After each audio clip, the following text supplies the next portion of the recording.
far as तो मुस्लिम पत्रकार ने भी करारा जवाब दे दिया पाकिस्तान को, और देखिए मुस्लिम मुल्क ने भी करारा जवाब दे दिया है। ये मलेशिया के पीएम हैं अनवर इब्राहिम। पाकिस्तान मलेशिया पर दबाव बना रहा था। दबाव किस लिए, अगली तस्वीर दिखाऊं मैं आपको। जो भारतीय प्रतिनिधिमंडल मलेशिया गया था बाकायदा पाकिस्तान की पोल खोलने के लिए, जिसमें सलमान खुर्शीद भी थे, पाकिस्तान चाहता था इस डेलीगेशन को अंदर न घुसने दिया जाए। पाकिस्तान चाहता था कि मलेशिया भारत के प्रतिनिधिमंडल को अंदर अपने मुल्क न आने दे, क्योंकि पाकिस्तान को डर था कि वो बेनकाब हो जाएगा। ऑपरेशन सिंदूर के बाद भारत कूटनीतिक जंग लड़ रहा है। इससे पाक के आतंक को दुनिया में बेनकाब किया जा रहा है। भारतीय डेलीगेशन दुनिया के देशों में पाक की पोल खोल रहा है। इसी कड़ी में डेलीगेशन का मलेशिया जाने का कार्यक्रम था। पाकिस्तान की तरफ से कोशिश की गई कि इसे रद्द करवा दिया जाए। मलेशिया मुस्लिम देश है। पाकिस्तान ने इस्लामिक कार्ड चलाया। पाकिस्तानी दूतावास ने मलेशिया के अधिकारियों को संपर्क किया, कहा मुस्लिम भाईचारे के तहत भारतीय कार्यक्रम रोक दो, लेकिन मलेशिया सरकार ने पाक के मंसूबों पर पानी फेर दिया। भारतीय प्रतिनिधिमंडल को मलेशिया में भरपूर समर्थन मिला। पहले से निर्धारित योजना के तहत ही सभी कार्यक्रम पूरे किए गए। वहां मलेशिया में भारतीय डेलीगेशन ने 10 से ज्यादा कार्यक्रम किए, यानी साफ तौर पर पाक को अंतर्राष्ट्रीय बेइज्जती झेलनी पड़ी। जेडीयू सारी ये कि पाकिस्तान की टेंशन कम होने का नाम नहीं ले रही। पाकिस्तान को झटके पर झटके लग रहे हैं। प्रधानमंत्री नरेंद्र मोदी का एक बयान बहुत वायरल है पाकिस्तान में। पीएम मोदी ने कहा था गोली तो रखी हुई है, जब तक रोटी है रोटी खा लो वरना गोली तो है। सुनिए जरा। मैं पाकिस्तान कहना चाहता हूं, सुख चैन की जिंदगी जियो, रोटी खाओ वरना मेरी गोली तो है ही। रोटी खाओ वरना मेरी गोली तो है ही।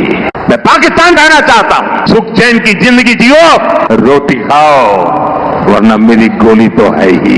रोटी खाओ वरना मेरी गोली तो है ही। मैं पाकिस्तान कहना चाहता हूं, सुख चैन की जिंदगी जियो, रोटी खाओ वरना मेरी गोली तो है ही। रोटी खाओ वरना मेरी गोली तो है ही। तो प्रधानमंत्री मोदी ने कहा रोटी खाओ वरना मेरी गोली तो है ही। यह बात चुप गई। हाफिज सईद के करीबी, ये देख रहे हैं, ये राइट हैंड है, और राइट हैंड में कौन शख्स खड़ा है, इनका नाम भारत ने गिरा दिया है।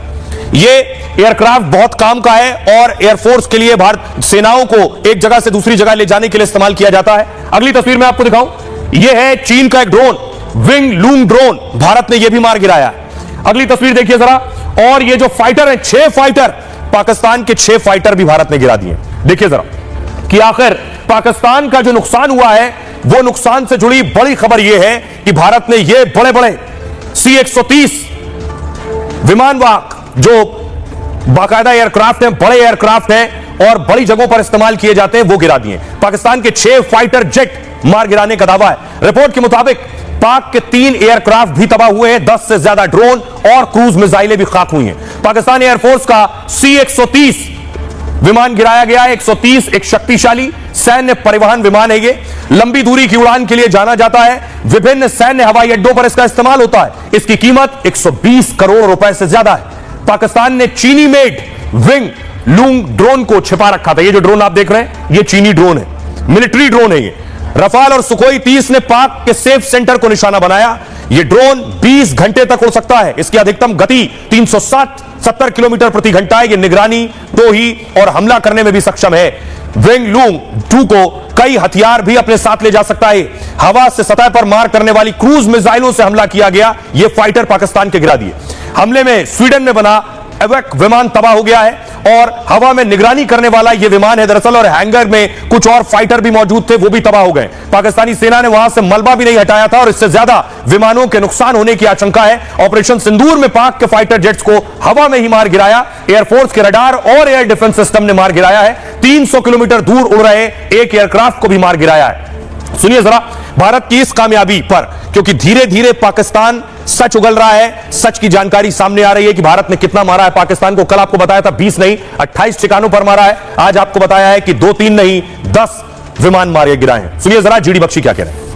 8 और 2-10 जो ओवरऑल फाइटर लॉसेज हैं वो तो कंफर्म्ड है। C-130 का ये लोग भी कंफर्म कर रहे हैं और जो IL-78 का इन्होंने नाम नहीं लिया, बट मेरा ख्याल वो भी एक कंफर्म्ड हिट है रिफ्यूलर की। इसके अलावा इन्होंने 10 ऐड किए हैं UCAVs विंग लूंग जो कि चाइनीज जो है इनके unmanned combat aerial vehicles UCAVs, उसका हिट इन्होंने एडिशनल कंफर्म किया है। बाकी it confirms to the analysis जो कुछ दिन पहले विंग कमांडर श्रीवास्तव ने निकाला है, और काफी क्रेडिबल, उसने तो कॉस्ट एनालिसिस के साथ भी निकाल दिया है। मेरा ख्याल दोस्त कारी राइट हैंड में खड़े कारी मोहम्मद हाफिज सईद के करीबी, इन्हें बहुत चुभी है बात कि पीएम मोदी ने कहा रोटी खाओ वरना मेरी गोली तो है ही। रैली में उसी बयान को दोहरा रहे हैं। पीएम मोदी ने कहा रोटी खाओ वरना गोली तो है ही। सुनिए जरा क्या कह रहे हैं हाफिज सईद के राइट हैंड। नरेंद्र मोदी ने यह बात कही कि पाकिस्तान के जवानों को मैं ये कहना चाहता हूं कि वो आराम से रोटी खाए वरना मेरे पास गोली तो है। नरेंद्र मोदी ने यह बात कही कि पाकिस्तान के जवानों को मैं ये कहना चाहता हूं कि वो आराम से रोटी खाए वरना मेरे पास गोली तो है। ये एटम बम और हमारी मिसाइल टेक्नोलॉजी और हमारे मिसाइलों की रेंज ये हिंदुस्तान का चप्पा चप्पा माप के बनाई गई है। कल को जरूरत पड़ेगी इसको लाखों चले चबवाने की, तो हमारा ये मिसाइल टेक्नोलॉजी इंशाअल्लाह काम आएगी। तो आप देख रहे हैं हाफिज सईद के साथी डर गए और भारत को धमकी दे रहे हैं। मसूद अजहर का देखिए, ये मसूद अजहर के परिवार में 21 लाशें बिछ गई हैं। ये वो तस्वीरें मैं आपको दिखा रहा हूं इस वक्त। ये आप देख रहे हैं 10 दफन हुए हैं मसूद के परिवार के लोग। ये जो 10 लोग जो मारे गए थे बावलपुर हमले में, उनके शव यहीं दफनाए गए हैं। मसूद अजहर के परिवार का ये कब्रिस्तान हो गया है, इतनी लाशें बिछ गई हैं। दूसरी तरफ पाकिस्तान के जो हथियार भारत ने गिराए हैं, उनमें सबसे बड़ी खबर यह आई न सिर्फ आतंकी मारे गए बल्कि पाकिस्तान का यह बहुत महंगा एयरक्राफ्ट, यह C-130 एयरक्राफ्ट, यह भी क्वाइट एक्यूरेट। अब सोचिए जरा, आपको सुनवाने जा रहा हूं पाकिस्तानी मौलाना, उनको समझ नहीं आ रहा है भारत ने कितने ड्रोन भेज दिए। वो पूछ रहे हैं ये ड्रोन कहां से आए, कैसे आ गए, हमें समझ नहीं आया। और यहां तक दावा कर रहे हैं कि कुरान की एक आयत है जिसमें लिखा है दुश्मन का ड्रोन आए तो उसे मारना नहीं है। सुनिए, ड्रोन आने क्यों दिए, ये पाकिस्तान के अंदर घुसे कैसे, ड्रोन आने क्यों दिए, ये पाकिस्तान के अंदर घुसे कैसे, उसके बाद ये ड्रोन करने क्या आए थे, ये हमारे क्या कर रहे हैं, कहते हैं हमारी ये टेक्नोलॉजी है, ये टेक्नोलॉजी। इन्होंने तो ऊपर मार ही नहीं गिराए, इन्होंने तो ऊपर मार ही नहीं गिराए। अगर वाघा बॉर्डर से आए, अगर जनाबे वाला शकरगढ़ से आए, अगर सियालकोट से आए, अगर पीछे से कराची की तरफ आए, तो ये ड्रोन कैसे आ गए, तो इन्होंने अंदर तक कैसे आने दिए, फैसल मस्जिद तक पहुंच गया। ड्रोन आने क्यों दिए, ये पाकिस्तान के अंदर घुसे कैसे, ड्रोन आने क्यों दिए, ये पाकिस्तान के अंदर घुसे कैसे, उसके बाद ये ड्रोन करने क्या आए थे, ये हमारे क्या कर रहे हैं, कहते हैं हमारी ये टेक्नोलॉजी है, ये टेक्नोलॉजी। इन्होंने तो ऊपर मार ही नहीं गिराए, इन्होंने तो ऊपर मार ही नहीं गिराए। अगर वाघा बॉर्डर से आए, अगर जनाबे वाला शकर। संजय झा के नेतृत्व में पत्रकार ने कहा कि जब भारत पाकिस्तान के बीच लड़ाई हो रही थी तो उन्होंने तो प्रेस कॉन्फ्रेंस में, वायु रक्षा रडार, मिलिट्री की प्रेस कॉन्फ्रेंस में, विदेश मंत्रालय की प्रेस कॉन्फ्रेंस में महिला अधिकारी को देखा, वो भी मुसलमान थी, सोफिया कुरैशी। देखिए बिलावल ने क्या कहा, और बिलावल को ऐसे जवाब की उम्मीद नहीं थी जो एक मुस्लिम पत्रकार वहां मौजूद थे उन्होंने दिया। बिलावल भुट्टो अमेरिका में झूठ बोल रहे थे, ऑपरेशन सिंदूर को लेकर जहर उगल रहे थे, भारत के मुस्लिमों के बारे में अनाप शनाप बोल रहे थे।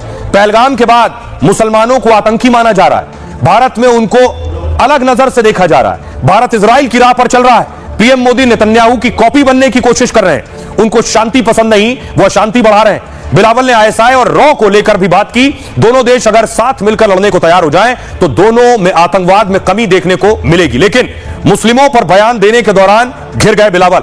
अब हुआ क्या, विदेशी मुस्लिम पत्रकार ने बिलावल को बेनकाब कर दिया। उन्होंने कहा आप जो कह रहे हैं उसके विपरीत देखा जाए तो भारत के ऑपरेशन सिंदूर की ब्रीफिंग का नेतृत्व एक मुस्लिम महिला अधिकारी ने किया था। इस पर बिलावल भुट्टो चुप होकर सिर हिलाते नजर आए। आइए उस पाकिस्तानी बिलावल भुट्टो को जवाब दिया एक मुस्लिम पत्रकार ने, वो सुनिए सर। मैं आपकी उस बात से शुरू करना चाहूंगा जिसे आपने कहा कि हाल ही में कश्मीर में हुए आतंकवादी हमले में इस्तेमाल राजनीतिक तौर पर मुसलमानों को दबाने के लिए किया जा रहा है। मैंने दोनों तरफ की ब्रीफिंग को देखा है और जितना मुझे याद है वो भारतीय मुस्लिम अधिकारी ही थे जिन्होंने भारतीय ऑपरेशन सिंदूर की ब्रीफिंग का नेतृत्व किया। गढ़ से आए, अगर सियालकोट से आए, अगर पीछे से कराची की तरफ आए, तो ये ड्रोन कैसे आ गए, तो इन्होंने अंदर तक कैसे आने दिए, फैसल मस्जिद तक पहुंच गया। एक तरफ मौलाना रो रहे हैं, दूसरी तरफ बिलावल रो रहे हैं, और बिलावल तो संयुक्त राष्ट्र में जाकर रो रहे हैं। बिलावल जो बड़ी बड़ी बातें कर रहे थे, बड़ी बड़ी शेखियां बघार रहे थे, UN यूनाइटेड नेशंस में इन्हें एक मामूली वहां मौजूद पत्रकार ने पीट दिया। कैसे, अगली तस्वीर में आपको दिखाऊं, बिलावल ने यूएन में कहा कि जो पहलगाम हमला हुआ इसके बाद भारत में मुसलमान टारगेट पर है। पहलगाम अटैक के बाद भारत के मुसलमान के साथ आतंकवादी जैसा सलूक हो रहा है। अगली तस्वीर देखिए। लेकिन वहीं मौजूद थे एक पत्रकार ने बिलावल की पोल खोल दी कि वो झूठ बोल रहे हैं। सुनिए। Statement you made today saying that the recent terrorist attack in Kashmir is being used as a political tool to demonize Muslims in India. Sir, I have watched the briefings on both sides, and as far as I recall, there were Muslim Indian military officers who were conducting the briefing on the Indian side. As far as the operation is concerned, you're absolutely right.